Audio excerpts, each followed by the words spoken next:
July 30th, 1975. A parking lot outside a steakhouse in a quiet Michigan suburb. Nothing about it looks like the scene of a crime. No broken glass, no blood on the pavement, no screech of tires. Just a warm summer afternoon, fading slowly into evening. A car door opens. A 62-year-old man steps out. Blue shirt, slacks, sunglasses pushed up on his head. He checks his watch. He walks toward the entrance like a man with somewhere to be. He never gets there. By nightfall, he will be gone. Not injured, not arrested, not fled, gone, completely. As if the earth simply opened up and swallowed him whole. This man was not a nobody. He commanded the loyalty of over 1 million American workers. Presidents took his phone calls. Mob bosses owed him favors, and he owed them back in kind. And in the decades that followed his disappearance, the FBI would dig up a football stadium, a horse farm, a swimming pool, a barn torn apart floorboard by floorboard, and still find nothing. 50 years later, they are still digging. This is the story of the man who vanished. His name was Jimmy Hoffa, and somebody made very, very sure he never came home. Omerta. The silence that tells the tale. Before he was a mystery, Jimmy Hoffa was a machine, born in 1913 in a small town in Indiana to a family with almost nothing. His father was a coal miner, and when Jimmy was only 7 years old, his father died, leaving behind a widow and 4 children with no income and no safety net. The family did what desperate families did in that era. They moved, chasing work, chasing anything. They landed in Detroit, a city being reborn by the automobile industry, and a city that offered opportunity to those willing to break their backs for it. Jimmy Hoffa left school at 14 years old. 14. While other boys his age were sitting in classrooms, Jimmy Hoffa was already on loading docks, hauling freight, learning firsthand exactly how little a working man's life was worth to the people who employed him. This was Depression-era Detroit. There was no such thing as worker protection. If you got hurt on the job, you were replaced within the hour. If you complained, you were fired before you finished the sentence. Men worked 12, 14-hour shifts for wages that barely covered rent. Jimmy Hoffa hated it, but more than that, he understood something that most of the men around him did not. A warehouse full of angry, unorganized men is worthless. A warehouse full of angry, organized men can shut down an entire city. He started small, local strikes, loading dock walkouts, sit-ins that stopped freight from moving for days. He was smart, he was fearless, and he was willing to get his hands dirty in ways that made him valuable to people far more dangerous than any factory foreman. By 1957, Jimmy Hoffa had clawed his way to the very top of the International Brotherhood of Teamsters, the largest labor union in the entire country. Truckers, warehouse workers, freight haulers, dock workers, delivery drivers, over 1 million of them, all of them answering to Jimmy Hoffa. Now here is what most people never understood about a union that size. It isn't just an organization of workers. It is an economy, a massive cash-generating machine, and at the very center of that machine sat something that organized crime wanted more than almost anything else in America. The Teamsters Pension Fund. Picture it, a vault holding the retirement savings of over 1 million working-class Americans. Now picture that vault, having almost no oversight, and a man at the very top of it willing to hand out loans from that vault like party favors to whoever could make it worth his while. The Mafia didn't need to rob banks anymore. They had Jimmy Hoffa. Money from that pension fund quietly built casinos in Las Vegas, rising up out of the desert. It bankrolled real estate deals, stretching from Florida to California. Mob-connected businessmen who couldn't get a loan from a single legitimate bank in the country. could get one from the Teamsters, no questions asked, as long as everyone understood exactly who they answered to. This made Jimmy Hoffa incredibly valuable to organized crime, but it also made him incredibly dangerous, because the moment a man like that stops being controllable, the moment he starts making decisions entirely on his own, he stops being an asset, he becomes a liability, and Jimmy Hoffa was about to become the single greatest liability the American Mafia had ever created. For years, the United States government tried to bring Jimmy Hoffa down, and for years they failed. Robert Kennedy, as Attorney General of the United States, built an entire task force with one target and one target only. They called it, quite literally, the Get Hoffa Unit. Year after year, case after case, indictment after indictment, Jimmy Hoffa walked free every single time until 1967, jury tampering, fraud. Finally, after over a decade of trying, the government secured a conviction that stuck, and Jimmy Hoffa went to federal prison for the first time in more than 10 years. The man who ran the largest union in America wasn't running anything at all, and while Hoffa sat behind bars, counting days on a cell wall, something happened that would ultimately cost him his life. The Mafia did not wait for him. They needed someone to run the Teamsters while Hoffa was locked away, and they found exactly who they were looking for in a man named Frank Fitzsimmons. Far more agreeable, far less ambitious, far, far easier to control than Jimmy Hoffa had ever been. Under Fitzsimmons, the pension fund flowed even more freely into mob hands, with even fewer questions asked than before. From the Mafia's perspective, this was not a loss. This was an upgrade.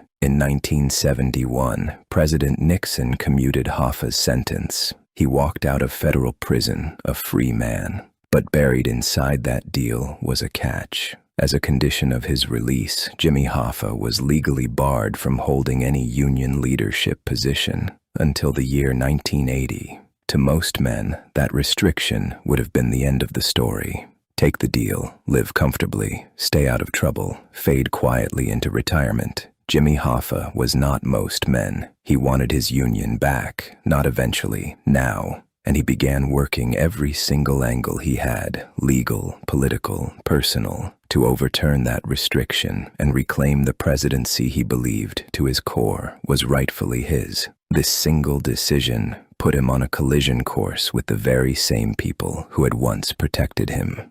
Because Fitzsimmons wasn't just running the Teamsters anymore, he was the mob's man, fully, completely. Removing him from power meant removing organized crime's direct hand on that pension fund.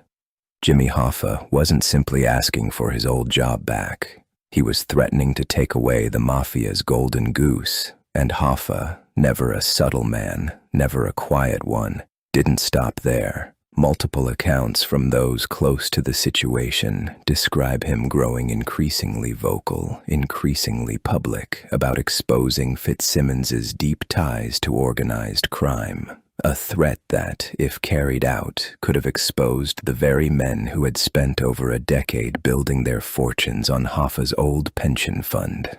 According to reports from that period, Russell Bufalino, a quiet, careful crime boss out of Pennsylvania, a man Jimmy Hoffa considered genuinely a friend, tried to reach him. More than once, the message was simple: back off, let it go. Take the money, take the quiet retirement, and walk away, while walking away was still an option. Jimmy Hoffa did not listen.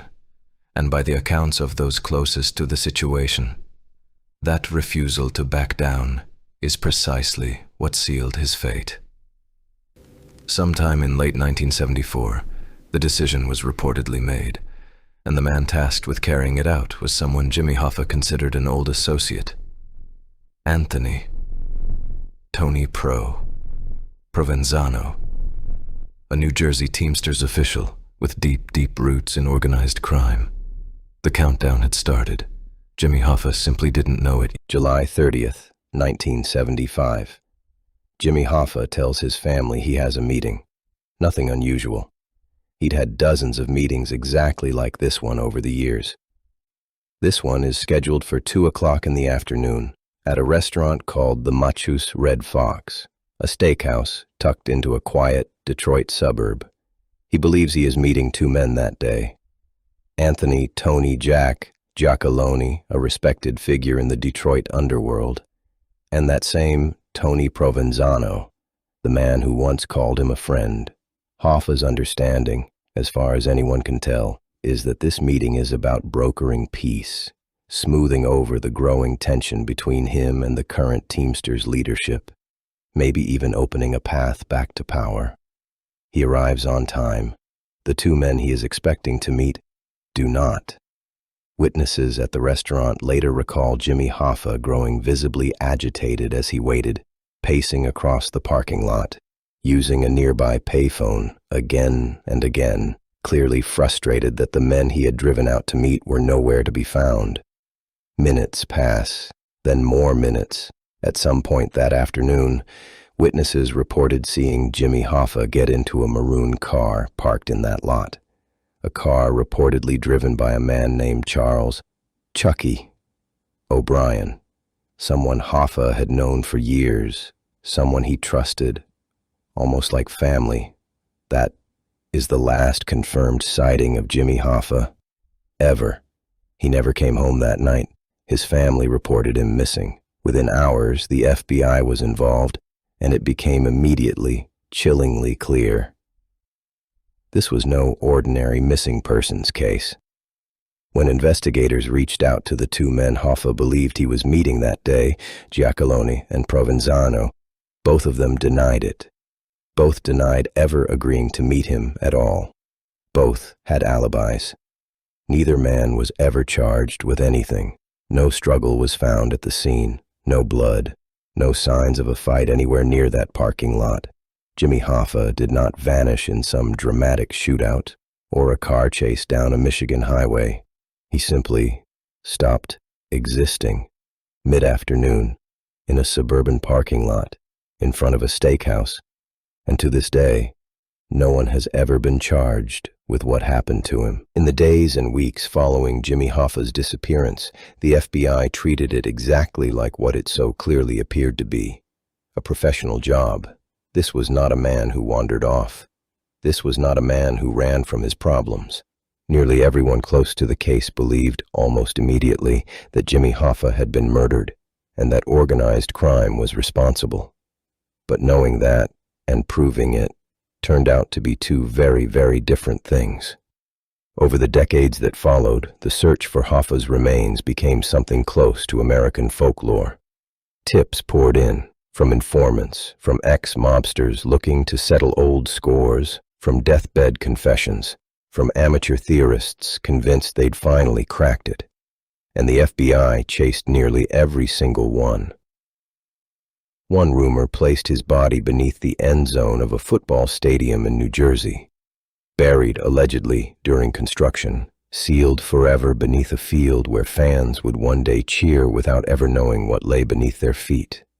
Agents searched. They found nothing. Another rumor pointed investigators toward a horse farm outside of Detroit, where cadaver dogs reportedly reacted to a specific patch of earth. Agents dug. They found nothing. Another lead sent them beneath a suburban swimming pool, drained, excavated, nothing. Another led them to an old barn in rural Michigan, torn apart, floorboard by floorboard, by agents convinced this time would be the one. Nothing. Every single search came back empty. As the years went on, Jimmy Hoffa stopped being simply a missing person and became something closer to a legend, an American ghost story with a very real body count behind it. He was legally declared presumed dead in 1982, 7 full years after he vanished. But the case itself never closed. It couldn't. There was no body, no confession that ever fully held up, no closure of any kind for anyone. And then, decades later, the story found new life all over again. As recently as this year, investigators received a fresh lead, a deathbed confession from a man connected to a landfill in New Jersey, claiming that his own father had once told him Years ago, exactly where Jimmy Hoffa's body had been buried, FBI agents returned to the site, cameras rolling, shovels in the dirt. 50 years after the case first went cold, they found nothing. Again, and that, right there, is the part of this story that keeps people coming back to it, year after year, decade after decade. It is not simply that Jimmy Hoffa disappeared, it's that the mystery refuses to die. Every few years, a new name surfaces, a new site gets dug up, a new deathbed confession makes headlines, and every single time, the answer slips away again. Here is the strange, quiet irony sitting at the very center of this entire story. Jimmy Hoffa spent his life surrounded by men who lived by a code of silence. He understood that code better than almost anyone outside the Mafia itself. He understood how it protected men, how it buried secrets, how it made entire organizations, entire histories, simply disappear behind a wall no investigator could ever fully break through. And in the end, that same silence swallowed him too. 50 years later, the men who could answer what really happened in that parking lot are almost all dead. The ones who might have known exactly where his body was buried took that knowledge with them into their own graves. The silence held. It always does. So we are left, all these decades later, with a question that may never have an answer. What do you think happened to Jimmy Hoffa? The stadium, the farm, the landfill, or something no one has guessed yet? Tell us in the comments below. And if new evidence ever breaks in this case, you can be certain of one thing. We will be the first to bring you the real story. Until next time, this has been Omerta, silence that tells the tales.